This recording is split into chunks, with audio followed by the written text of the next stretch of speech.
Good morning, grade 6 or grade 8s, grade 8 Bible. Welcome. This is the video about your assignment, what you're going to be doing for the next 5 weeks. We have been studying throughout the year the book of Luke and then the book of Acts, and then the virus came through, and now we are studying from home. This will be partially group work, partially individual work, but as you can see on the screen, um, this is a document. Each group will have a document, and the document has all the things that you need to do, prompts, stuff like that. However, you can find it on ManageBack. You can also type it out if you want from here. But the project itself is an in-depth study of one of the epistles, a letter written by Paul to one of the churches that was planted by him.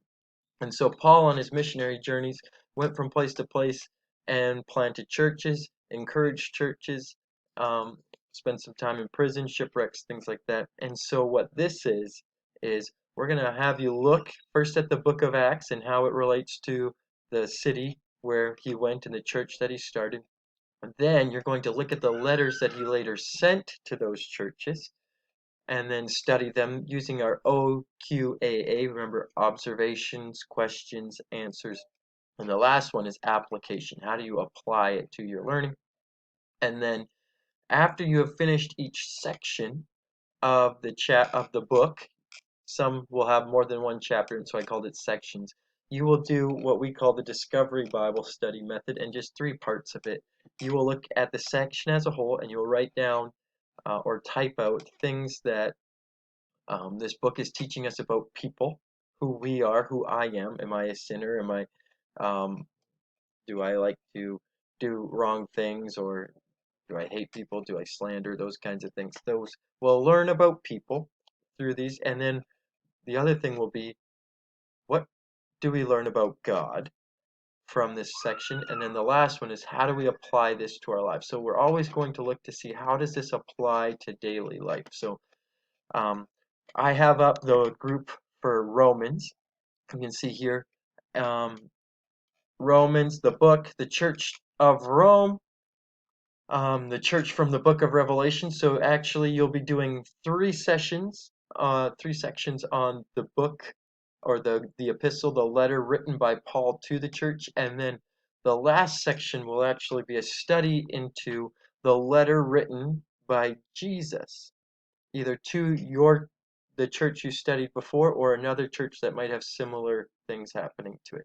And so for the Romans, you are studying the book of Romans. You're looking into the history of Rome and Paul's time there, and then you will be studying the letter sent by Jesus in the book of Revelation to Smyrna. So from there, you'll begin answering the questions. As 12 sentences or more. This is all part of part 1. You'll answer these questions concerning the city and the church, and then when you're finished, you will come down here, okay?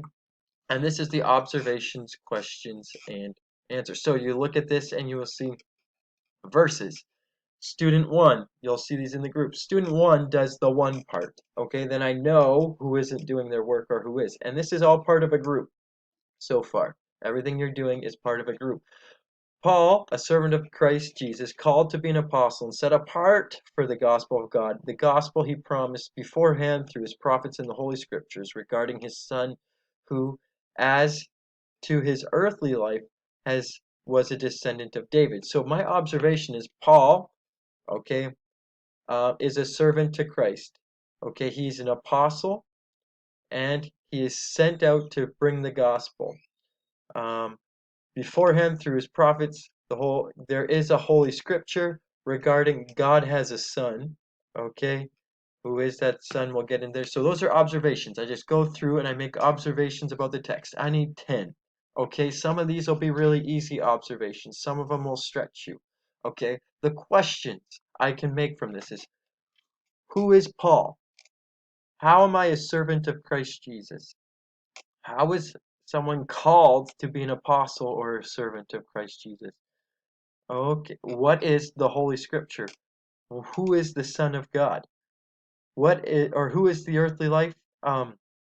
So how is Jesus a descendant of David? These kinds of things. You make 10 questions. And from those 10 questions, from these 3 verses, you choose one question to answer, and you answer it. How you answer it isn't just because God blesses us or things like that. You go, and I have an example from above, like, what does it mean to follow God? Okay, following God is like a race. Where I get that is from Hebrews 12. So put it in there. You don't have to have the exact verse. If you want to, you can. I have that later. But from Hebrews 12 talks about running the race. Following God is like running a race. But it isn't about running after things we want, but dying to our pursuits and living for God. So that's from Galatians 2:20. All your answers have to come from the Bible. Does that make sense? This is where those resources that I showed you about study Bibles, commentaries, John Piper's YouTube videos, those kinds of things will be very handy for this part. Following God is also comes with confidence because he is our cornerstone, 1 Peter 2, and firm foundation, Psalm 1, Corinthians 3, etc. You go through and you find these things, okay, from the Bible, and you apply them to your answers, because you just go online, you can get anybody's answers, and they might not be Christian, they might not be right. You can study the Bible. God has given you the ability to learn from his word. And then for the last part, you apply how your learning, your observations, and your answers can be applied to daily life. Some will be easier than others, some will be harder. And that is this part. So there are sections, some that are very long. You'll have to do about 5 of these per week. When you get to here, this is individual. After your whole group has finished writing their observations, questions, answers, and application for the above part, you will focus individually for writing your own. What does this section teach us about people? Okay, it teaches us that we are sinful and hopeless. Okay, it teaches us that on our own we will do the wrong thing. Okay, there's 5 things you learned about people. What does this section teach us about God? Okay, he's great in mercy. He has sent a redeemer. He is just. He is um, pouring himself out for us as a drink offering, something like that. 5 things. And then in 3 or more sentences, explain how we can be obedient to this entire section. What does it look like to follow God's word for this section? 3 or more sentences. I would recommend reading the whole thing before you answer this. Just all the verses are there. Go through it. Or if you have your own Bible, read it from a different version. Sometimes that helps things become clear. And then when you're finished that, you have finished section 1. The next week would be part 2. Okay, and then you would do it again. I'm going to go zip down to the bottom, because after you have done, sorry if it's a blur for you, there's a lot of pages here. So after you've done your 3rd one, you go to the 4th one. You're doing the exact same thing, but Jesus' letter to the church in Smyrna. So you will do the same thing. However, there's only one observations, questions, and answers and application for this part. Then you do it again. What is this section teaching us about people? What is this section teaching us about God? This is God's word. How will we live obedient to this section? Put it in there. Tell me how. And then individually again, instead of just focusing on one section, look at everything that you've learned. Everything that you've learned. What does this book teach us about people?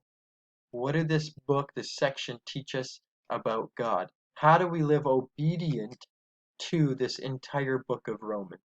That'll be pretty challenging to get it all in, but I want to see how you articulate it, how well you've been thinking through it. The last part of this project is also individually done, and it will be the last week or 2 weeks of the home-based learning part before the holiday. And this will be on the 5 questions. So our learning from the book of Luke, the book of Acts, your your epistle that you studied, and the book of Revelation. There are 5 questions. 10 sentences or more, using the Bible, just like you answered the questions before using the Bible. I want you to answer these. What can explain a murderer becoming a missionary?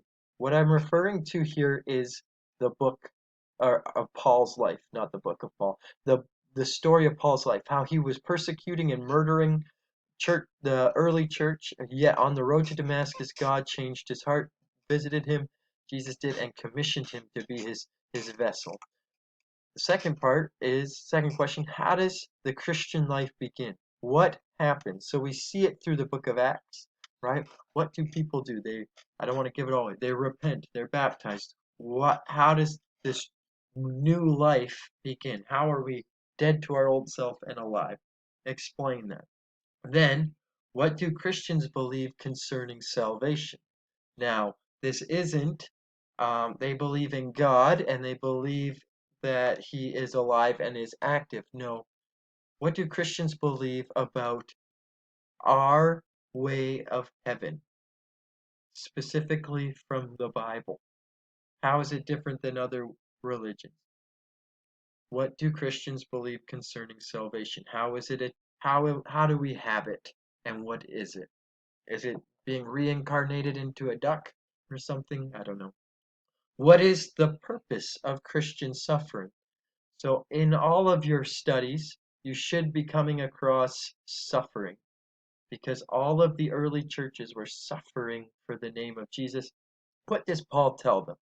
And then the last one, number 5, and these are all 10 sentences each. Why do we praise God? Why?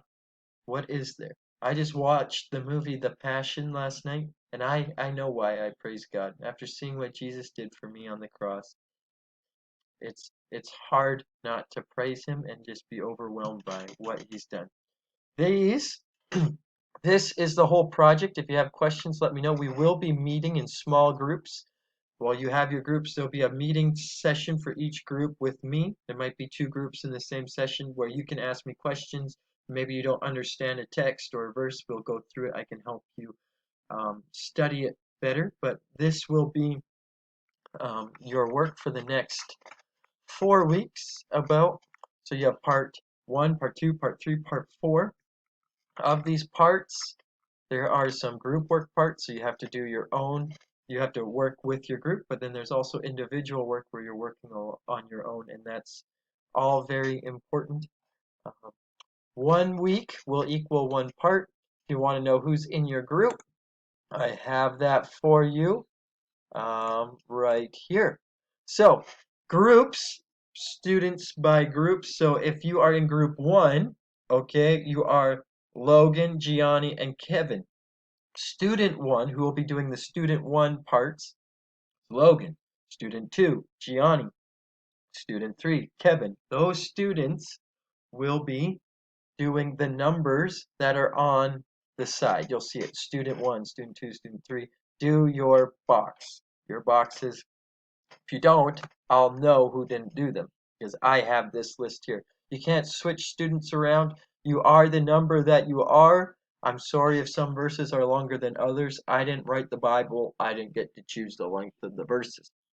The book and the study, there'll be a whole bunch of documents in ManageBack for your group. Click on the name that goes with yours. So it'll be HBL Galatians study, HBL Thessalonian study, HBL Philippian study. And from there, you'll go to ManageBack, click on it. I want you to download a copy for yourself to do the individual part, and then I want you to share, whoever is student 1, share a copy of the video, or not the video, of the document with your group so you can work in there together, 1 person typing. Do not do it in Google Docs, do it in the Word document, and then at the end you can show me and you'll have to submit your work week by week every Friday so I can see how far you are, who's pulling their weight, who's not. And then I hope you enjoy. I'm almost out of time on this video, so God bless you. Good luck. It will be a good study if you apply yourself. If you don't, your grade will suffer. Adios, amigos.